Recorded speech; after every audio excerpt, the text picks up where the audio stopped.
Hi friends, இன்றைக்கான recipe என்னென்னு பார்ப்போம். இன்றைக்கி வந்து பார்த்திங்க அப்படின்னா அரேபியன் மந்தி தாங்க. இந்த மாதிரி அரப்ஸ் கண்ட்ரியில் வந்து எல்லாமே நம்ம ஊரில் எப்படி நம்ம பிரியாணி சாப்பிட்றோமோ இங்கே வந்து இந்த மாதிரி மந்தி தாங்க வச்சு சாப்பிடுவாங்க. இவங்க வந்து மசாலா வந்து நம்ம அந்தளவுக்கு வந்து இவங்க சேர்க்கவே மாட்டாங்க. ஸோ நம்ம வந்து ஒரு மந்தி மசாலா வந்து அரைக்கணும். கொஞ்சோண்டு வந்து சீரகம், சோம்பு, மல்லி, 2 3 ஏலக்காய், அப்புறம் வந்து பெப்பரு, அப்புறம் பட்டை, லவங்கம் இது எல்லாமே போட்டு நீங்கள் ரொம்ப சிம்மில் வச்சு இது எல்லாமே வந்து ரோஸ்ட் பண்ணணுங்க. எண்ணெய் இல்லாமல் ட்ரை ரோஸ்ட்டே நீங்கள் வந்து பண்ணால் போதும். ஸோ நல்லா வந்து ட்ரை ரோஸ்ட் பண்ணிவிடுங்க. பண்ணிவிட்டு இதை வந்து நம்ம ஒரு பொடியாக அரைச்சி வச்சுக்கோங்க. இதுதான் வந்து பிரியாணிலையும் போடுவோம் அண்ட் வந்து சிக்கனில் மேரினேட் பண்ணுறதுக்கும் இது வந்து யூஸ் ஆகும். ஸோ இந்த மாதிரி மந்தி செய்கிறதுக்கு பெரிய பெரிய பீசஸ் தான் வேணும். ஸோ மட்டனோ சிக்கனோ நீங்கள் வந்து எது வேணும்னாலும் எடுத்துக்கோங்க. இந்த மாதிரி நடுவில் வந்து கட் பண்ணி விட்டுட்டு அப்படின்னா தான் வந்து மசாலா வந்து உள்ளலாம் இறங்கும். ஏன்னா மசாலா வந்து இதில் இருக்க மசாலா மட்டும்தான். ஸோ நம்ம வந்து இதை பொரிக்கக்குள்ள கூட அந்த மசாலா வந்து வெளியே போகக்கூடாது. அண்ட் ரைஸ் கூட இதை தான் தொட்டுட்டு சாப்பிடுவோம். ஸோ ஒரு ஸ்பூன் போல் வந்து சில்லி பேஸ்ட் போட்டுக்கோங்க. சில்லி பவுடர் போட்டுக்கோங்க. அதுக்கப்புறம் நம்ம வந்து மந்தி மசாலா அரைச்சோம் இல்லைங்களா, அது வந்து ஒரு ஸ்பூன், ஒரு 1.5 ஸ்பூன் போல் மட்டும் ரைஸ்க்கு வச்சுட்டு மற்ற எல்லாமே வந்து நீங்கள் இந்த சிக்கன் மேரினேட் பண்ணுறதுல போட்டுடுங்க. போட்டுட்டு கொஞ்சோண்டு வந்து சிக்கன் மசாலா, கொஞ்சோண்டு வந்து கரம் மசாலா போட்டுக்கோங்க. அப்புறம் வந்து மஞ்சத்தூள் அண்ட் இதுக்கு வந்து சிக்கனுக்கே தேவையான உப்பையும் இதிலே சேர்த்து போட்டுடுங்க. அப்புறம் வந்து ஜிஞ்சர் கார்லிக் பேஸ்ட் கொஞ்சம் போட்டுக்கோங்க. அப்புறம் ஒரு லெமன் போல் வந்து இந்த மாதிரி ஸ்குவீஸ் பண்ணி விட்டுடுங்க. இது தண்ணி ஊற்றாமல் ஒரு 2 3 ஸ்பூன் போல் ஆயில் ஊற்றி இதை வந்து நல்லா மிக்ஸ் பண்ணிக்கோங்க.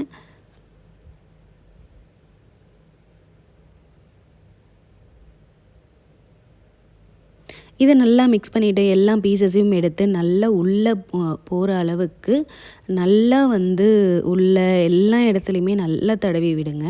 தடவி விட்டுட்டு இதை வந்து மேக்ஸிமம் ஒரு 1 hour கிட்ட நீங்கள் ஃப்ரிட்ஜில் வைக்கலாம்.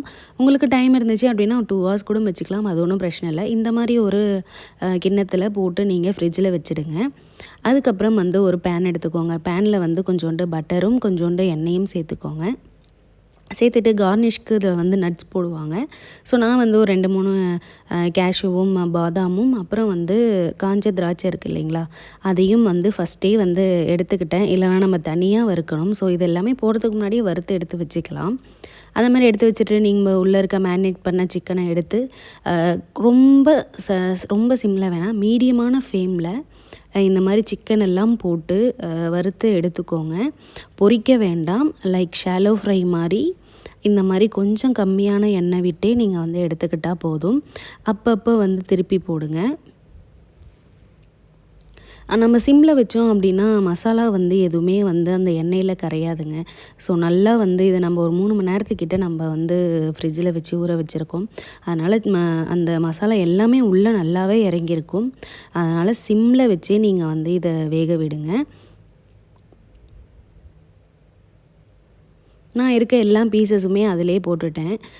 மற்ற ஒரு 2 3 பீசஸ் போல் தான் பெருசு, மற்றதெல்லாம் சின்னதாக இருக்கனால சரி ஓகே பண்ணிக்கலாம் அப்படின்னுட்டு நான் வந்து அதிலே போட்டுட்டு நல்லா வந்து ஃப்ரை பண்ணிகிட்ருக்கேன். ஸோ வந்து ஒரு நல்லா வந்து நீங்கள் திருப்பி திருப்பி போட்டுகிட்டே இருங்க. கொஞ்ச நேரம் இந்த மாதிரி மூடி வச்சும் நீங்கள் வந்து வேக வச்சு எடுக்கலாம். மூடி வைக்கக்குள்ளே அது வந்து உள்ளவே வந்து நமக்கு வேகும்.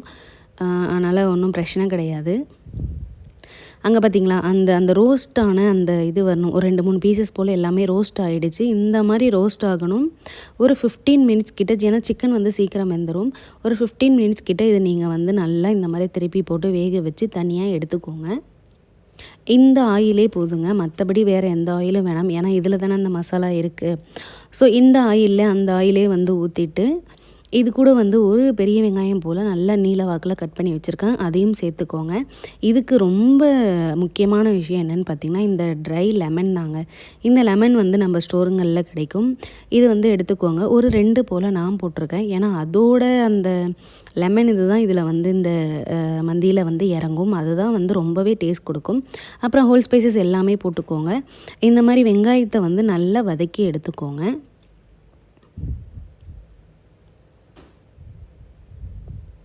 இந்த வெங்காயமும் அந்த நட்ஸும் வந்து நம்ம லாஸ்ட்டில் கார்னிஷ்க்கு தான் யூஸ் பண்ணுவோம். அதனால் கொஞ்சம் நல்லா இந்த மாதிரி வதங்கினா மட்டும் போதும். இப்போவே ப்ரௌன் கலரில் ஆகணும் அப்படிங்கிற அவசியம் கிடையாது. எடுத்துகிட்டு நான் வந்து 2 கிளாஸ் போல் ரைஸ் எடுத்திருக்கேன். ஸோ நீங்கள் 4 தண்ணி வச்சுக்கோங்க. தண்ணி வச்சுட்டு நம்ம முன்னாடி போட்டு வச்சுருந்தோம் இல்லைங்களா அந்த மந்தி மசாலாவும், அப்புறம் வந்து சிக்கன் ஸ்டாக் இருந்தால் அதை வந்து ஒரு அரை போல் தான் நான் போட்டிருக்கேன். அது இருந்தால் போட்டுக்கோங்க, இல்லைனாலும் பிரச்சனை இல்லை. ரைஸ் வந்து பார்த்திங்க அப்படின்னா ஒரு 60% வெந்தால் போதுங்க. ஸோ இந்த மாதிரி நீங்கள் வந்து தண்ணி வந்து ஒரு டம்ளர் எக்ஸ்ட்ராவே வச்சுக்கிட்டிங்க அப்படின்னா நம்ம வந்து வடிகட்டுறது கரெக்டாக இருக்கும். ஸோ ரைஸ் 60% வந்த பிறகு நீங்கள் வடிகட்டிக்கோங்க. அதுக்கப்புறம் கொஞ்சோண்டு பட்டர் சேர்த்துக்கோங்க. ஒரு 4-5 க்ரீன் சில்லி மாதிரி சேர்த்துக்கோங்க. அதுக்கப்புறம் கொஞ்சம் ஆனியன் வந்து கீழே தம் போடுறோம். இப்போ நம்ம தம் போட போகிறோம். ஸோ அதனால் கொஞ்சம் ஆனியன் வந்து கீழே போட்டுக்கோங்க. அதுக்கப்புறம் சாஃப்ரான் இருந்தால் போட்டுக்கோங்க, குங்குமப்பூ இருந்தால் போட்டுக்கோங்க. அப்படி இல்லாத பட்சத்தில் கொஞ்சோண்டு 1/4 டீஸ்பூன் போல் மஞ்சள் எடுத்துக்கிட்டு அதில் பால் வந்து ஒரு 2-3 ஸ்பூன் போல் போட்டாலே போதும். ஸோ ஒரு லேயர் வந்து ரைஸ் போட்டுடுங்க. அதுக்கப்புறம் அந்த கலருக்கோசரம் அந்த பாலில் மஞ்சள் போட்டு வச்சுருக்கோம் இல்லைங்களா, அதிகமாக போட்டுறக்கூடாது. ஸோ 1/4 ஸ்பூன் போல் போட்டால் போதும். அதை வந்து இந்த மாதிரி வந்து ஸ்ப்ரெட் பண்ணி விட்டுடுங்க. அதுக்கப்புறம் ஒரு லேயர் வந்து ரைஸ் போடுங்க.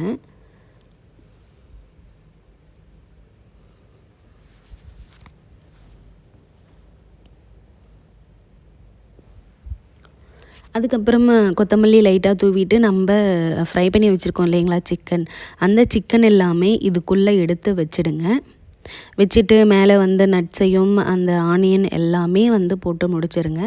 போட்டுட்டு ஒரு 10-8 நிமிஷத்துக்கிட்ட தம் போட்டு எடுத்துட்டிங்க அப்படின்னா நம்மளோட மந்தி வந்து ரெடி ஆகிடுங்க. நான் வந்து பெரிய பிக் ஃபேன் கிடையாது. நான் மந்தி சாப்பிட்ருக்கேன் வெளியே. சாப்பிடக்குள்ளே என்னடா மசாலாவே இல்லை, எப்பட்றா இதெல்லாம் சாப்பிட்றாங்க, ஏன்னா நம்ம பிரியாணி வந்து மசாலா அதிகமாக இருக்கும் இல்லைங்களா, அப்படின்ட்டு தான் நான் வந்து சரி நான் வந்து அதனால் பிக் ஃபேன் கிடையாது மந்திக்கு. ஆனால் நான் வந்து இப்படி நல்லா வரும்னு நான் வந்து எதிர்பார்க்கவே இல்லை. இதோட அந்த மந்தி மசாலாவும் ட்ரை லெமன் போட்டோம் இல்லைங்களா, அதுதாங்க வந்து இதில் வந்து பெரிய ப்ளஸ்ஸே. ஆனால் இதுக்கு இங்கெல்லாம் வந்து நம்ம எப்படி தால்ச்சா வந்து தொட்டுட்டு சாப்பிட்றோம், இங்கே வந்து எப்படி தொட்டுட்டு சாப்பிடுவாங்க அப்படின்னா இந்த சட்னி தாங்க அரைப்பாங்க. எப்படின்னு பார்த்தீங்க அப்படின்னா கொத்தமல்லி நீங்கள் ஒரு 1/2 கட்டு போல் எடுத்துக்கோங்க. அது கூட வந்து ஒரு 1/2 வெங்காயம் போல் எடுத்துக்கோங்க. காரத்துக்கு இதில் 4-5 க்ரீன் சில்லி போட்டுக்கோங்க. அப்புறம் வந்து டொமேட்டோ வந்து ஒரு 1 கூட முழுசாக போட்டுக்கலாம். ஒரு 4-5 பல்லு பூண்டு போட்டுக்கோங்க. இது கூட உப்பு. இது எல்லாமே வந்து இந்த மாதிரி வந்து இது ரொம்ப சட்னியாக அரைக்கக்கூடாது. நம்ம மிக்சியில் போடணும் அப்படின்னா அந்த பல்ஸில் போடுவாங்க இல்லைங்களா, அந்த மாதிரி போட்டு எடுத்துக்கோங்க. நான் வந்து இந்த ப்ராசஸர் இது வச்சுருந்தேன். ஸோ அதனால் நான் அதில் போட்டுக்கிட்டேன். இந்த மாதிரி இந்த இதில் ரெடி பண்ணி வச்சுக்கோங்க. இதுதாங்க தொட்டுகிட்டே சாப்பிடுவாங்க. வேணும்னா நீங்கள் வந்து அதை ரெடி பண்ணி வச்சுக்கோங்க. ஆனால் அவ்வளோதாங்க, தம் எடுத்தாச்சு, பிரியாணி ரெடி ஆகிடுச்சி. ஸோ இந்த மாதிரி வந்து மந்தி ரெடி ஆகிடுச்சி. இந்த மாதிரி நீங்கள் சிக்கனெல்லாம் ஃபஸ்ட்டு எடுத்துருங்க. ரைஸ் எல்லாமே வந்து நம்ம கலந்து விடணும். அதனால் சிக்கன் வந்து ஃபஸ்ட்டு ஒரு லேயர் இருக்குது, அந்த சிக்கன் எல்லாமே எடுத்துருங்க வெளியே.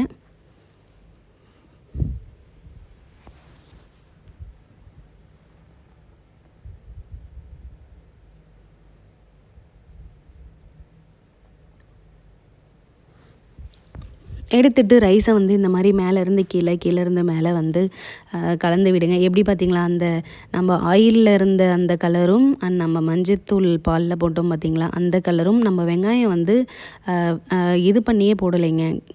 எப்படி பார்த்திங்களா, இப்போ அந்த தம் போட்டதுக்கப்புறம் இந்த வெங்காயம் வந்து எல்லாமே ஃப்ரை ஆகி நல்ல ப்ரௌன் கலரில் வந்து ஃப்ரை ஆகிடுச்சு பார்த்திங்களா, அந்த தம்லேயே வந்து அது ஆகிடுங்க.